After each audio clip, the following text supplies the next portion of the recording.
My name is Colin McIllece and I'm from Littleton, Colorado. So this is a off-road teardrop. It's essentially built for hard to get to dispersed camping sites. My inspiration for this came from lots of YouTube, lots of forums, and just wanting to get out and explore a little nicer accommodations than a tent. I think the most unique feature of my camper is the fold-down stove and sink. So usually on teardrops they're placed on the back with a little hatch, and usually they're not placed on the side. So I started building in late 2019 and it took me about a year to actually complete it. Most of the work was done within 6 months though. I think I couldn't live without the fan, honestly. It's pretty simple, but it really keeps the temperature down and it's nice white noise when you're sleeping. So I took this up halfway up Cinnamon Pass, then I had to turn around because the hairpin turn was too sharp and Jeeps were getting mad at me. So that was pretty cool, and I also took this thing up Rollins Pass as well in Colorado. I do have a background in building things. I have a mechanical engineering degree from the school of mine, so I have some of that engineering prowess, but this is honestly 3 times larger magnitude project than I've ever done before, so it was pretty scary to start. The most challenging thing to build was honestly putting the wall panels in. So they're kind of assembled with an adhesive glue and pop rivets, and they were very, very tight fit inside the walls, and so it took blood, sweat, and tears, not my tears, my partner's tears, to get them all installed over a few days. So this is the stove and sink feature on the side of my camper. It's all custom sheet metal, bent it by hand. Don't recommend doing that. It has a 2-burner propane stove. I've also got a sink pan in here as well. No running water, but it's nice to just have a place to put dishes and wash them. All the seams on it are welded and smoothed, and then when you fold it back up, all the water drains out the back, so nice and easy to clean. Propane comes in from the side, and then I just have a propane tank on the front. So the camper is kind of in 2 parts. There's the camper cabin, and then there's the actual trailer.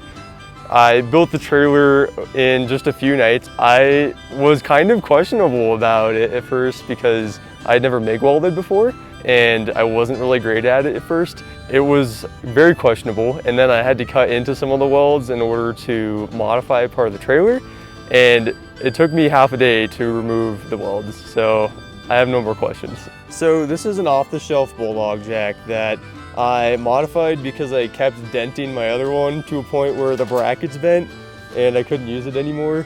So I essentially cut and welded some pieces to make this a swivel jack. So essentially it's just a tube in a tube, and I can just bolt it in different positions. And now I'm not hitting things when I'm off-roading anymore.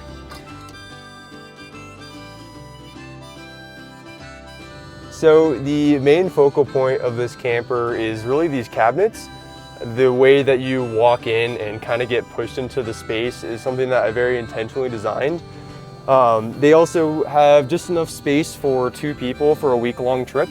So if you're looking for like just clothing and stuff, you can just pop them into one of these cabinets pretty easily. It's like right there I've got all my clothes for the week. And then up here we've got our electrical panel. Pretty rudimentary, not too much going on there, just solar and a fan and 2 lights. And then here's my switch panel and my toiletries box. So pretty happy with the way these things came out. All the electrical that comes in from a cable way tucked away at the bottom down there, and just through a cord grip on McMaster. So pretty happy with these cabinets. So I kind of love these windows a lot. They are really handy when you're just trying to get a little bit of ventilation or when it's super hot and you need a lot of air coming in. They have a built-in bug screen, which is super nice when you're in very wet environments, and then also a built-in shade as well. So I can always sleep when it's dark outside, so it's pretty crucial for my needs.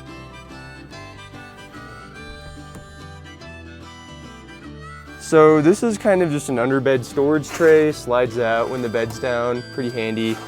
And then I've also just got some extra storage back there underneath the custom bed struts. So I just keep chairs back there, extra blankets, jackets if you need them, and even skis sometimes.